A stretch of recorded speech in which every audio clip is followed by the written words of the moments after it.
Hi friends, இன்றைக்கி நம்ம வீட்டில் பொங்கல் ஸ்பெஷல் லஞ்சு என்னன்னு பார்ப்போம்.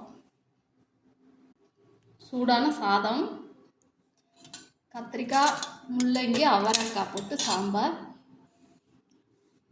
பூசணிக்காய், வெள்ளை போட்டு இனிப்பு மண்டி, உருளைக்கிழங்கு வறுவல், அவியல், தயிர், அப்பளம்.